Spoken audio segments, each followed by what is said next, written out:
नमस्कार, भारत एक्सप्रेस देख रहे हैं आप। मैं हूं आपके साथ आकांक्षा त्रिपाठी। आज लगभग 1.5 महीने के बाद मतगणना का जो रिजल्ट है वो सामने आने वाला है। तमाम जो प्रत्याशी हैं उनकी किस्मत का फैसला आज होगा, क्योंकि जो मतदान हुए थे उसकी गणना आज हो रही है, जिसको लेकर बहुत तैयारियां चल रही हैं। तमाम पार्टियों की अगर देखी जाए तो वहाँ पर कॉन्फिडेंस का माहौल देखने को मिल रहा है। खासतौर से अगर बीजेपी की बात की जाए तो बीजेपी के तमाम कार्यालयों पर हमने देखा कि कल से ही लाइटिंग लगना शुरू हो गई है। लड्डू बन रहे हैं, पेड़े बन रहे हैं, मिठाइयाँ बन रही हैं तमाम तरह की, और जो कार्यकर्ता हैं उनमें अलग तरह का उत्साह है। वहीं कांग्रेस खेमे में भी कुछ इसी तरह का माहौल है। और क्या स्थिति आज चुनाव को लेकर है, इसको लेकर भी चर्चा करेंगे। हमारे तमाम जो सहयोगी न्यूज़ रूम में मौजूद हैं, जो लगातार एक एक सीट पर नज़र बनाए हुए हैं, उनसे बातचीत करेंगे।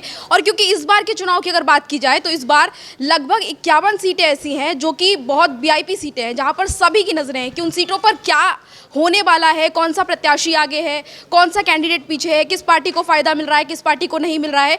इसको लेकर भी बातचीत करेंगे। हमारे तमाम सहयोगी न्यूज़ रूम में मौजूद है, जो सुबह से लगातार इस पर नज़र बनाए हुए हैं कि कौन किस जगह से आगे बन रहा है, आगे जा रहा है। और देखिए, उत्तर प्रदेश में भी क्योंकि ऐसी कई सीटें हैं जहां पर आप देखिए स्थिति कुछ इस तरह की देखने को मिल रही है कि हाँ, हर किसी के मन में सवाल है कि कौन वहां से आगे आएगा, कौन वहां से बढ़त बनाए हुए है। और हमारे साथ हमारे वरिष्ठ पत्रकार हरिशंकर जी मौजूद हैं, उनसे बातचीत करेंगे।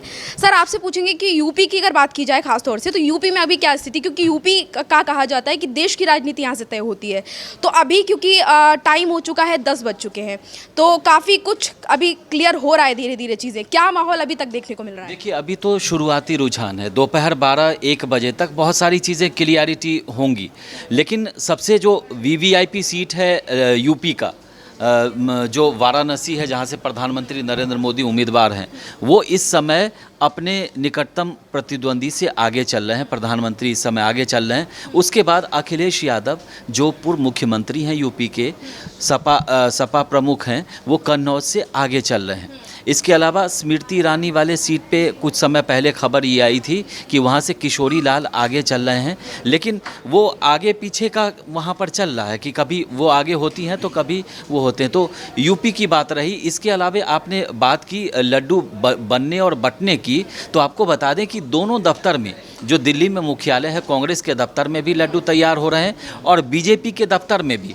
लेकिन सबसे बड़ा सवाल है कि लड्डू बांटने की स्थिति में कौन होगा, क्योंकि जीत के बाद ही लड्डू बटेगा, नहीं तो फिर तो किसके मुंह का स्वाद अच्छा होगा, किसके मुंह का खराब होगा, ये बाद में तय होगा। लेकिन सर, अगर देखिए यूपी की हम सबसे पहले इसलिए बात कर रहे हैं क्योंकि कहा तो जाता है यूपी से ही देश की राजनीति तय होती है। इसके अलावा कई बड़े चेहरे, सेंट्रल गवर्नमेंट की भी अगर बात की जाए, वहाँ के भी कई बड़े चेहरे यूपी में हैं, जो कि आज जिनकी स्थिति क्लियर होगी कि क्या वो आगे हैं या पीछे। तो अगर बात की जाए प्रधानमंत्री मोदी की, जहाँ पर बहुत ताकत बीजेपी ने लगाई थी, उस सीट पर अभी क्या स्थिति है? देखिए, प्रधानमंत्री मोदी आगे चल रहे हैं और वहाँ स्थिति ये है कि आप जब दोपहर 12 बजे जब हम आपसे बात करेंगे, हम इस पर चर्चा करेंगे, तो उस समय आपको लग जाएगा, 11 बजे के बाद लग जाएगा कि ये मुकाबला कहीं ना कहीं एक तरफा था। क्योंकि प्रधानमंत्री वहाँ बहुत ही मजबूत, दुनिया के सबसे बड़े और मजबूत नेताओं में से हैं। दूसरी बात कि ग्राउंड पर उनका काम दिखता है। चाहे 80 घाट पर जाइए, चाहे वाराणसी की गलियों में जाइए, चाहे कॉरिडोर को देखिए, तो वाराणसी में एक तरफा वोटिंग हुआ है।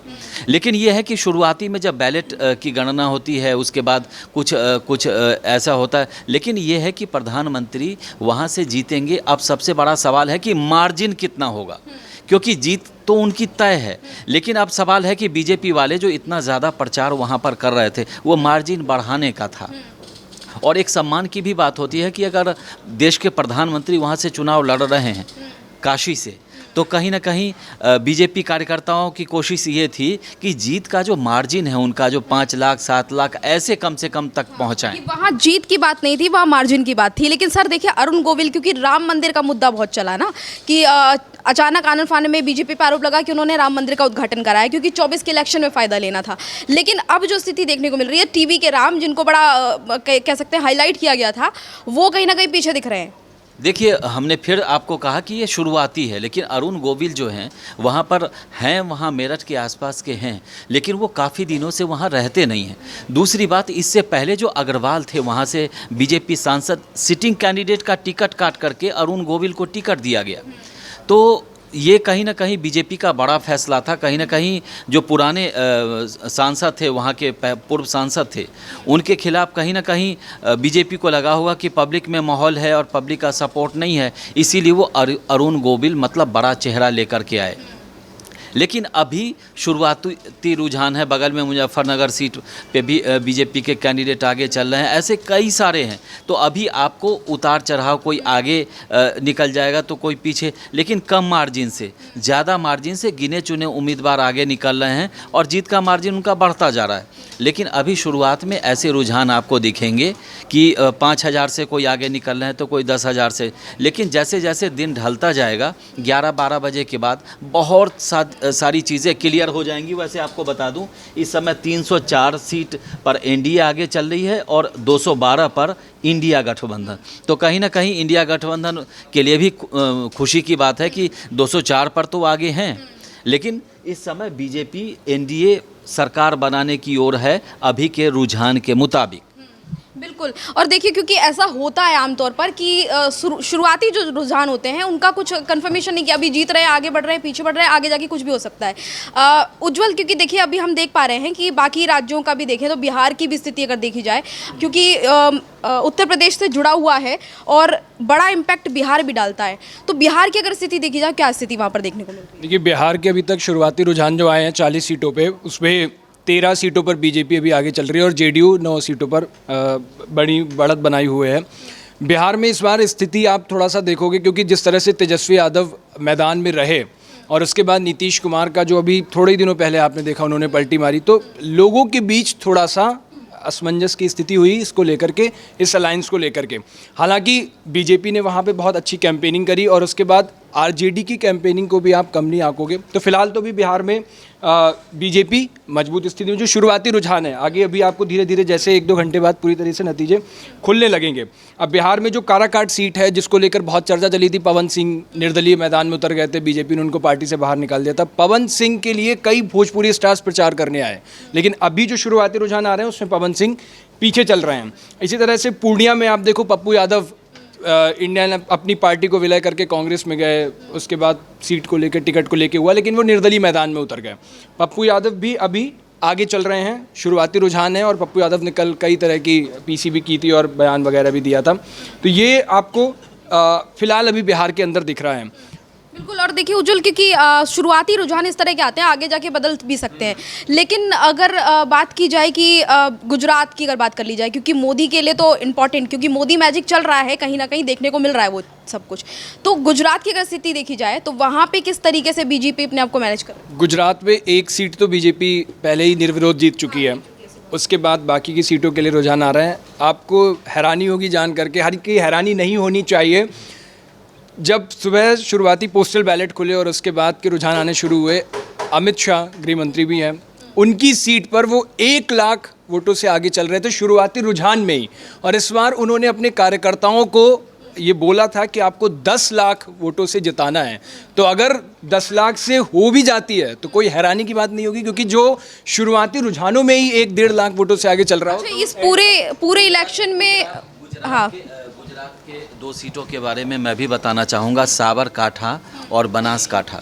ये दोनों सीटों पर बीजेपी ने उम्मीदवार कहीं ना कहीं जो इन्होंने उम्मीदवार वहाँ से चयन किया, उसमें कुछ ना कुछ पब्लिक को कन्फ्यूजन था उसको लेकर के।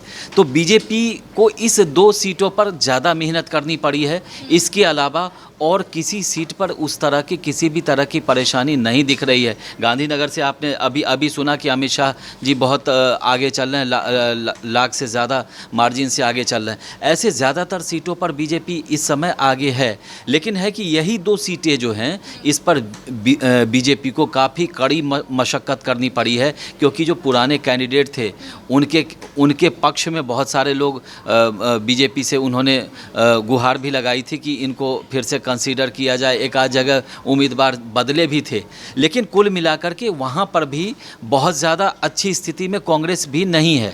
तो ऐसे में यही 2 सीटें हैं जहाँ पर कांटे की टक्कर रहेगी। बाकी गुजरात में बीजेपी का मुझे मुश्किल लगता है नहीं है, आसान है, बिल्कुल बिल्कुल रहा आसान है। और अब मैं आना चाहूँगी यास्मीन के पास, मेरी सहयोगी, जो कि बंगाल से आप क्योंकि बिलोंग करती हैं। तो ममता बनर्जी के क्षेत्र में अगर देखा जाए तो बीजेपी ने पिछली बार भी बहुत मुश्किल हुई थी, अपनी पूरी ताकत लगाने के बाद भी वो जीत उनको नहीं मिली, वो सेटिस्फेक्शन नहीं मिली जो वो चाहते थे। इस बार अगर देखा जाए तो बंगाल में क्या स्थिति है, क्या माहौल है? आपको क्या लगता है कि बीजेपी का जो एग्जिट पोल दिखाया गया था बंगाल को लेकर वो सही होगा या क्या स्थिति होगी? एग्ज़िट पोल की तो मैं कहूँगी कि हम लोग एक जो वो पूरा पुख्ता नहीं होता है, और अभी के जो रुझान देखने को मिल रहे हैं, तृणमूल कांग्रेस जो है वो काफ़ी आगे चल रही है और बीजेपी जो है वो काफ़ी आप पीछे चल रही है, मतलब क्लोज़ भी नहीं है। अगर क्लोजनेस उनकी देखी जाए तो वो कांग्रेस और बीजेपी की चल रही है। अगर तृणमूल कांग्रेस काफ़ी ज़्यादा आगे चल रही है तो ये कह सकते हैं कि ममता का पंजा अभी भी बंगाल पर काफ़ी हद तक भारी है। अगर हम उनके करीबी की बात करें, अभिषेक बैनर्जी की बात करें, तो वो भी अपनी सीट से आगे चल रहे हैं और वो आगे चल रहे हैं। डायमंड हार्बर से वो उम्मीदवार हैं और हैट्रिक बनाने वाले हैं, स्ट्रांगली ये चीज़ मानी जा रही है। शत्रुघ्न सिन्हा जो है आसानसोल से हैं, वो पीछे चल रहे हैं, और मोहिया मत्रो जो हैं वो काफ़ी अच्छी नेता है और काफ़ी आगे भी रहती हैं, महुआ मोइत्रा, पर वो अपनी सीट से देखा जाए तो वो पीछे चल रही हैं। तो अब लेकिन हो सकता है कि ये चीज़ें आगे जाके बदलें और कुछ अलग ही देखने को मिले। बंगाल में आपने यास्मीन ने बताया, लेकिन मुझे लगता है कि बंगाल में कुछ बदलाव हो सकता है, क्योंकि 80% जनता अगर मतदान किया है जनता ने इस भयंकर गर्मी में अगर जा कर के, तो ऐसा नहीं है कि ममता बनर्जी को बहुत ज़्यादा जिताने के लिए किया हो, कहीं ना कहीं बदलाव वहाँ हो सकता है। बिल्कुल, ये नुकसान ममता के लिए हो सकता है कि इस बार निकले लोग इसलिए कि एग्रेशन हो, या फिर बीजेपी ने जिस तरीके से कैंपेन किया उसको वो लोग सपोर्ट कर रही हैं। तो वही मैं कह रही हूँ कि बिल्कुल हो सकता है कि अब जब तक चुनावी नतीजे क्लियर नहीं हो जाते तब तक तो कुछ भी हो सकता है। बट हम ना शुरुआती रुझानों की बात कर रहे हैं। अगर हम टोटलिटी में देखा जाए शुरुआती रुझान वो बीजेपी के पक्ष में बेशक जा रहे हों, बट अगर हम बंगाल के शुरुआती रुझानों की बात करें तो डिफरेंस बहुत ज़्यादा है, मतलब वो क्लोज भी नहीं आ रहा है। बिल्कुल, तो देखिए इस तरीके की स्थिति अभी देखने को मिल रही है। तमाम जो रुझान आ रहे हैं वो कहीं ना कहीं बीजेपी के सपोर्ट में जा रहे हैं। आगे क्या होना है एग्जिट पोल को लेकर, जिस तरीके से चीज़ें देखने को मिली, तमाम अलग अलग एग्जिट पोल आए, सर्वे सामने आए, उनमें कहा गया कि ये पार्टी आगे, वो पार्टी आगे। अभी क्या स्थिति होने वाली है कि क्या बीजेपी अपने 400 पार के जो 400 पार का नारा दिया था, क्या वो आंकड़ा पार कर पाएगी या उससे पीछे रह जाएगी? आपको क्या लगता है बीजेपी का जो 400 पार का लक्ष्य रखा था बीजेपी ने, क्या उसको टच कर पाएगी या उससे आगे निकल पाएगी? मुझे नहीं लगता कि 400 पार होगा। मुझे लगता है 290 के आसपास रहेंगे और 310 और 290 के बीच में रहेंगे। यूपी में अगर देखा जाए अखिलेश यादव बड़ा फेस है, तो वहाँ पे क्या स्थिति देखने को मिल रही है? क्या लग रहा है कि अखिलेश जीतेंगे या फिर सुब्रत पाठक? अभी तो अखिलेश यादव काफ़ी आगे चल रहे हैं, मुझे लगता है वही जीतेंगे। सर, आप क्योंकि सुबह से देख रहे हैं क्या स्थिति है और पूरा जिस तरीके से अभी माहौल देखने को मिल रहा है, पूरा चुनावी माहौल अगर देखा जाए, तो इन शॉर्ट अगर बताना चाहें आप, बीजेपी का क्या अभी माहौल है और बाकी पार्टियों की क्या स्थिति? क्या इंडिया गठबंधन को कुछ फ़ायदा मिल रहा है इस बार? क्योंकि पिछली बार जब उन्होंने एक साथ आके चुनाव लड़ा तो नुकसान हुआ था। नहीं, इंडिया गठबंधन को जो है वो फ़ायदा मिलता अगर वो हर स्टेट में एक साथ मिलकर लड़ती। अब उनको कहीं ना कहीं इस बात की मतलब कमी महसूस हो रही होगी कि हमने एक साथ चुनाव नहीं लड़ा, क्योंकि जिस तरीके से अभी रुझान आ रहे हैं उसमें इंडिया गठबंधन बहुत अच्छा कर रहा है। तो जैसे पश्चिम बंगाल में हो गया, वहाँ ममता बनर्जी अलग लड़ रही है, पंजाब में हो गया केजरीवाल अलग हो गए, और मध्य प्रदेश में कांग्रेस अलग लड़ रही है। तो अगर ये लोग मिल के लड़ते तो वहाँ पे इनको और ज़्यादा फ़ायदा मिलता। बिखराव की वजह से जनता को थोड़ा कन्फ्यूज़न कहीं ना कहीं हो रही है। लेकिन अगर सर देखा जाए कि इंडिया गठबंधन का जिस तरीके से शुरू में लग रहा था कि बहुत बुरी स्थिति होगी, पर अब कुछ हालात सुधार देखने को मिल रहे हैं हालात में। धीरे धीरे जैसे जैसे टाइम बीतेगा तस्वीरें साफ़ होती जाएंगी, और अभी तो ये रुझान है, अभी जो परिणाम आना है वो बाकी है। तो अभी 2-3 घंटे में जो चीज़ें होंगी वो सारी क्लियर हो जाएंगी कि इसको कितना मिल रहा है। लेकिन सर आपको क्या लगता है कि 400 पार जो बीजेपी ने बोला वो क्या वो कर पाएंगे पूरा, या फिर वो ऐसे ही रह जाएगा कि बस जुमला नारा एक था बस? नहीं, देखिए 400 पार तो पॉसिबल नहीं है, लेकिन ये है कि 300 से 320, 25, 35 तक हो सकता है, वो भी अच्छा मार्जिन है। लेकिन अगर देखा जाए सर कि एनडीए की बात की जाए तो हमेशा चुनावी मोड में रहती है पार्टी। बीजेपी के तमाम नेता हमेशा एक्शन मोड में रहते हैं और ये उनका माहौल रहता है कि चाहे छोटे से छोटा चुनाव बड़ा सीरियस लेते हैं। तो ये 2024 का चुनाव कहा जा रहा था कि इसकी तैयारी 5 साल पहले से। हाँ, इनके कार्यकर्ताओं के लिए कहा जाता है, चाहे नेता हो चाहे ज़मीनी तौर पे बूथ लेवल का अधिकारी, वो हमेशा चुनावी मोड में ही रहता है। जबकि विपक्ष क्या है, वो चुनाव होने के बाद अपना शांत हो जाता है और जब फिर चुनाव आता है तो 1 महीने पहले या 15 दिन पहले, 2 महीने पहले अपनी मीटिंगें शुरू करता है, दौड़ भाग शुरू करता है। लेकिन जो बीजेपी के कार्यकर्ता हैं या नेता है, चाहे वो शीर्ष लेवल का हो या बूथ लेवल का, वो हमेशा चुनाव मोड में रहते हैं। तो इनकी तैयारी विपक्ष से बहुत आगे होती है। बिल्कुल, इंडिया गठबंधन के किसी एक नेता ने ऐसा कुछ कहा भी था कि हमने तैयारी में थोड़ी कमी कर दी, अगर हम पहले से ब्रीफ करते कार्यकर्ताओं को तो स्थिति कुछ अलग होती। बिल्कुल, तो ये तो अक्सर देखने को मिली। यूपी में देख लीजिए, अखिलेश यादव अलग मतलब चुनाव से कुछ दिन पहले उतरे, मैदान में उतरे, हालांकि उन्होंने बहुत अच्छा किया। उतरे, जब से उतरे तब से वो ज़मीन पर रहे और दिखे, लोगों के बीच, जनता के बीच दिखे। और मुझे लगता है कि अखिलेश यादव व्यक्तिगत तौर पर भी वहाँ पर जहाँ से चुनाव लड़ रहे हैं आजमगढ़ से, वो बहुत अच्छा करेंगे। बिल्कुल बिल्कुल, यूपी की स्थिति तो कुछ इस तरह की देखने को मिल रही है और हालात अगर देखा जाए तो ओवरऑल अभी कहीं ना कहीं एनडीए के फेवर में ही जाते नजर आ रहे हैं। एग्जिट पोल को लेकर अगर कहा जाए तो वो भी कहीं ना कहीं इसी तरह से दिखा रहा था कि बीजेपी को फायदा होगा और अभी हालात जो है वो बीजेपी को फायदे में ही दिख रहे हैं। पंजाब में क्या स्थिति है, इसको लेकर भी एक बार देख लेते हैं। सर, पंजाब की अगर बात की जाए तो देखिए पंजाब में जो है, दिल्ली और पंजाब, यहाँ पर आम आदमी पार्टी दिल्ली में तो गठबंधन में है, पंजाब में एक दूसरे के खिलाफ लड़ रहे हैं। और सबसे बड़ी बात है कि पंजाब में जो इस समय सिनेरियो है उसमें आम आदमी पार्टी तो नंबर 1 पार्टी वहाँ पर है, चूँकि उसकी सरकार भी है। लेकिन सबसे बड़ी दिक्कत वहाँ ये हो रही है कि कांग्रेस के चन्नी तो उन पर हमला कर रहे हैं, लेकिन जब राहुल गांधी वहाँ की रैली में जा रहे हैं तो वो फ्रेंडली मैच खेल रहे हैं। तो फ्रेंडली मैच में कहीं ना कहीं घाटा कांग्रेस को ही होगा। सर, लेकिन राहुल गांधी की पर्सनालिटी भी कुछ इसी तरह की है। स्वीट नेता के तौर पर उनको देखा जाता है कि वो जल्दी किसी पे बहुत ज़्यादा आक्रामक होते दिखते नहीं है, जैसे बीजेपी के नेता एकदम हार्श होकर बोल देते हैं। राहुल गांधी का कुछ उस तरह का ही अक्सर बिहेवियर हमें देखने को मिलता है। देखिए, स्वीटनेस में कभी कभी वो कड़वा घूंट भी पिला जाते हैं, कभी कभी क्या कुछ बोल जाते हैं, वो तो हर किसी को पता है।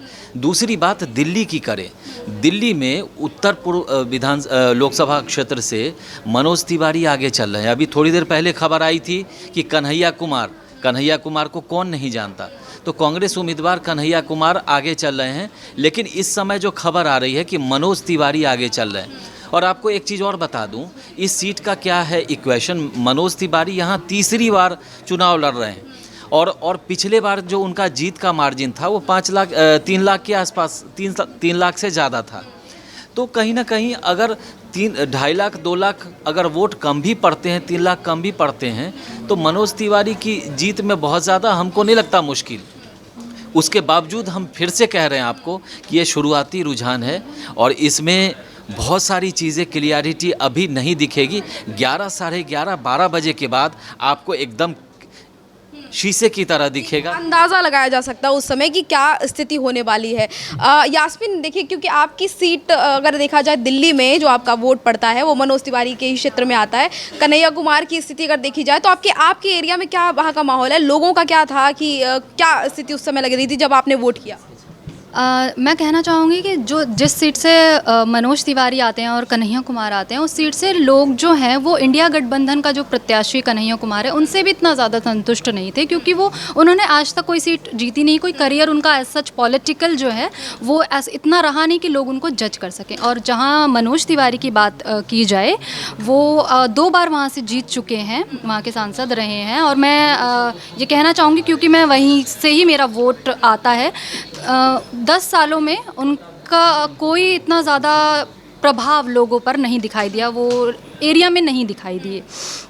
अगर उनसे पूछा भी जाता था कि आपका मुद्दा क्या है और ये सब चीज़ें, तो उनको ज़्यादा चीज़ें नहीं पता होती थी, क्योंकि वो वहाँ से बिलोंग ही नहीं करते। और अगर हम बिलोंग भी नहीं करते, अगर हम स्मृति ईरानी को देखें, वो वहाँ से बिलोंग नहीं करती हैं, बट आज की डेट में उनका घर भी है अमेठी में।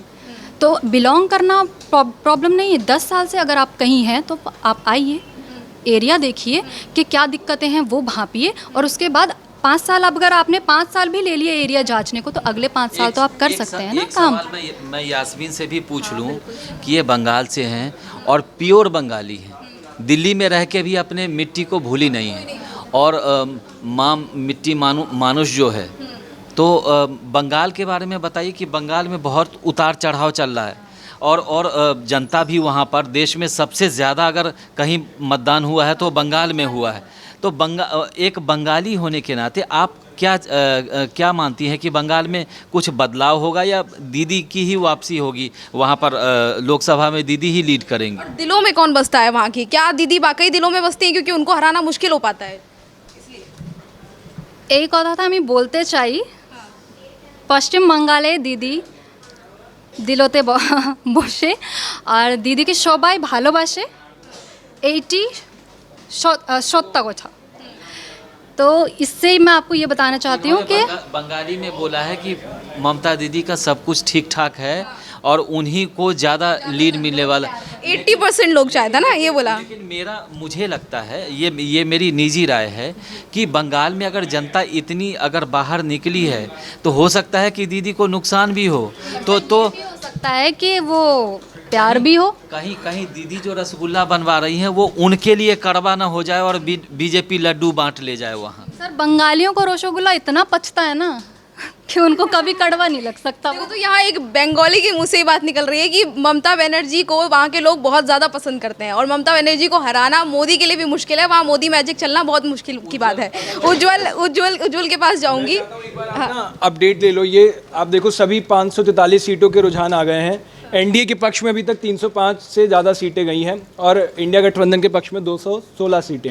यानी आप देखोगे तो शुरुआती रुझानों में एनडीए जो है वो पूर्ण बहुमत का आंकड़ा पार कर चुकी है, 272 का। हालांकि ये शुरुआती रुझान है, लेकिन अभी तक जैसे लग रहा है ना, उस हिसाब से पूर्ण बहुमत का अपना स्टैंड दिख रहा है। वहीं आप अलग अलग स्टेट की देखोगे तो बिहार में अभी तक जो 40-27 सीटें हैं वो 24 से बीजेपी, 26। गुजरात में क्लीन स्वीप आप देखोगे, 1 सीट जीत चुकी थी निर्विरोध और 25 की 25 सीटों पे। राजस्थान में आप देखोगे 13 सीटों पर बीजेपी आगे, 12 सीटों पर कांग्रेस। नॉर्थ ईस्ट की बात करें, असम में बीजेपी गठबंधन जो है वो 11 और उसके बाद हरियाणा में 10 से 10 सीटों में। इस बार हरियाणा में बीजेपी को थोड़ा सा झटका लग सकता है, क्योंकि एक तो आप देखोगे वो किसान आंदोलन वाला थोड़ा सा लगेगा और उसके बाद जो ब्रजभूषण चरण सिंह का मैटर था वो भी।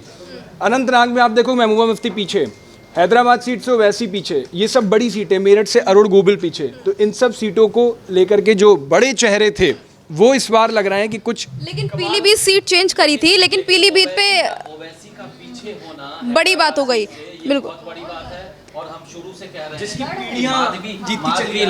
माधवी लता ने एक महिला इतना ज़्यादा उन्होंने मेहनत किया है, एक एक घर में डोर टू डोर कैंपेनिंग किया है। आपने ओवैसी को भाषण देते तो सुना होगा और बड़े भाषण देने में बहुत ही माहिर हैं और बहुत अच्छा भाषण भी देते हैं, लेकिन डोर टू डोर उनको कम ही लोगों ने देखा होगा। लेकिन हमने माधवी लता को देखा है इतनी भयंकर गर्मी में वो डोर टू डोर कैंपेनिंग करने गई हैं और लोगों को किसी को फूल दिया है तो किसी से फूल लिया है, लोगों से उन्होंने खुद को कनेक्ट किया है। बच्चों को गोद में लेते हुए भी हमने तस्वीर देखा, बच्चों को दुलारते हुए भी।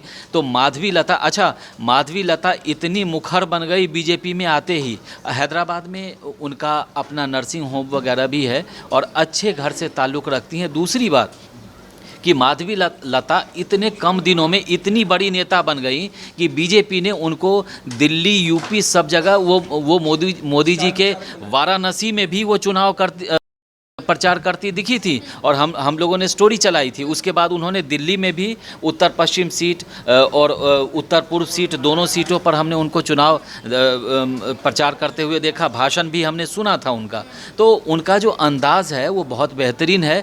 तो मुझे लगता है कि अगर ओवैसी पीछे गए हैं तो ये बहुत बड़ी खबर है। लेकिन सर ओवैसी की छवि क्योंकि जनता के बीच जो हमने देखी है, लोगों का ये कहना बड़ा कट्टर रहते हैं वो चीज़ों को लेकर। माधवी लता के साथ थोड़ा बैलेंस वे में चलती हैं वो, और लोगों को चाहिए होता है विकास। अगर मेरे घर में खाने को नहीं है तो मुझे खाना चाहिए, मुझे ये नहीं चाहिए कि आप हिंदू मुस्लिम की बात कर रहे हैं।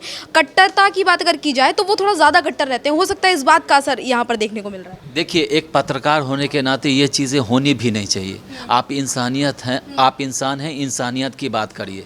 हिंदू मुस्लिम कोई जानबूझ के नहीं होता, ये सब ऊपर से आप जाति धर्म सब डिसाइड होता है कि कौन किस घर में ये होगा। तो वो सब चीज़ें एक अलग होती हैं, चुनाव में चलता है। ये लोगों की बात आई, ये मैं अपनी तरफ से नहीं कह रही हूँ, ये जनता का कहना है ये। मैं भी वही कह रहा हूँ कि ये सब चीज़ें हम लोगों को राइट नहीं है और हम लोगों को करना भी नहीं चाहिए। हम लोग इंसान होते हैं, इंसानियत की बात करते हैं, और पत्रकार तो हमेशा से न्यूट्रल होते हैं। हमारे दिल में कोई पार्टी अगर हो भी, आपके दिल में अगर कोई हो भी, फिर भी हम न्यूट्रल होकर काम करते हैं कि हमारा ना बीजेपी ना हमारा कांग्रेस, हम सबके लिए हैं। जो अच्छा करेगा सबका दिखाएंगे, जो वो कहेंगे हम जनता तक पहुंचाएंगे। दूसरी बात, बिहार की सीट की बात करिए। अब ओवैसी की बात चली है तो बिहार में कई सारी सीटें, जो पूर्णिया, कटिहार, किशनगंज, ये सब सीटें हैं जो मुस्लिम बहुल क्षेत्र है। वहाँ पर आरजेडी का बहुत बड़ा बोलबाला है, कई चुनाव से आपने देखा होगा। लेकिन वहाँ भी अभी जो रुझान है उसमें ओवैसी आरजेडी का और कांग्रेस का खेल बिगाड़ते हुए दिख रहे हैं। और आप ये मान के चलिए कि पिछले बार जब विधानसभा चुनाव हुआ था बिहार में, तो ओवैसी की पार्टी AIMIM ने 5 सीटें वहाँ से जीती थी और वहीं से राजद को और इस बार ओवैसी की पार्टी ने कुछ हिंदू कैंडिडेट भी उतारे बिहार के अंदर। इस बार ऐसा हुआ है। और सबसे बड़ी बात है कि वहाँ पर ओवैसी के जो फॉलोअर हैं वो अचानक से पिछले बार विधानसभा चुनाव में बढ़े थे, तभी तो 5 सीट विधानसभा में जीतना, वो भी हैदराबाद की पार्टी, आप लगातार प्रचार करके। हालांकि यूपी में वो बहुत ज़्यादा कर नहीं पाए, यूपी का जो विधानसभा चुनाव हुआ, लेकिन बिहार में वो 5 सीट वो जीतने में कामयाब रहे। और 5 सीट तो ये सिर्फ वो है जिस पर उन्होंने जीता, उसके अलावा 7-8 सीटों पर तो उन्होंने आरजेडी के कैंडिडेट को नुकसान पहुंचाया। कई जगह पे वोट कटवा उनके उम्मीदवार निकले। तो इस बार भी ऐसा इक्वेशन वहाँ पर है। अब पूर्णिया की बात करें तो पप्पू यादव हैं, तो बीमा भारती हैं उधर से। तो पप्पू यादव तो कह रहे हैं कि हम सड़क पर भी उतरेंगे और ये करेंगे। लेकिन आप ये देखिए ना, आप किसी पार्टी के कैंडिडेट नहीं हैं। और दूसरी बात, आप जिस परिवार से ताल्लुक़ रखते थे, कभी लालू यादव के बहुत करीबी थे, लेकिन आपके बारे में तेजस्वी यादव वहाँ जाकर के चुनाव में क्या कहते हैं कि आप चाहे एनडीए को दे देना लेकिन इनको न देना वोट। मतलब इतनी दुश्मनी है। दुश्मनी नहीं है, वहाँ पर खेल है कि यादव का नेता बड़ा कौन, बिहार में यादव का किंग कौन। इसीलिए अगर पप्पू यादव चुनाव जीतते हैं तो हो सकता है वो एनडीए में चले जाएं, हो सकता है कि उनको मंत्री बना दिया जाए। तो वो चाहते हैं, लालू यादव परिवार चाहता है कि उनका कद न बढ़े, क्योंकि आप बिहार में जब बाढ़ देखेंगे, चाहे सूखा पीड़ित मामला हो, बाढ़ में पप्पू यादव को आपने देखा होगा कि वो बाढ़ में तैर करके लोगों को तक पानी पहुंचाया, गरीबों को खाना दिया। तो उनकी एक ऐसी छवि है। लेकिन है कि अब चुनाव है, कोई ना कोई तो जीतेगा और कोई ना कोई हारेगा। सत्ता की लड़ाई है, कुर्सी की लड़ाई है, मुद्दों की लड़ाई नहीं है। और अभी क्योंकि रुझान जिस तरीके से आ रहे हैं उसमें एनडीए को बढ़त मिल रही है, लेकिन आगे की स्थिति क्या होगी वो भी हम आपको बताएंगे, वो पूरी अपडेट देंगे। और जैसे कि तमाम हमारे सहयोगी ने बताया कि क्या स्थिति चल रही है, हर एक सीट पे क्या माहौल चल रहा है, कौन सा नेता क्यों आगे चल रहा है, वहाँ की स्थिति क्या है, क्या ग्राउंड पर चीज़ें चल रही हैं, वो सब बताया। और इसी तरह की तमाम और अपडेट भी हम आपको बताएंगे। आगे भी आप हमारे साथ जुड़े रहिए, हमारे भारत एक्सप्रेस के डिजिटल प्लेटफॉर्म को लाइक कीजिए और सब्सक्राइब भी कीजिए। धन्यवाद।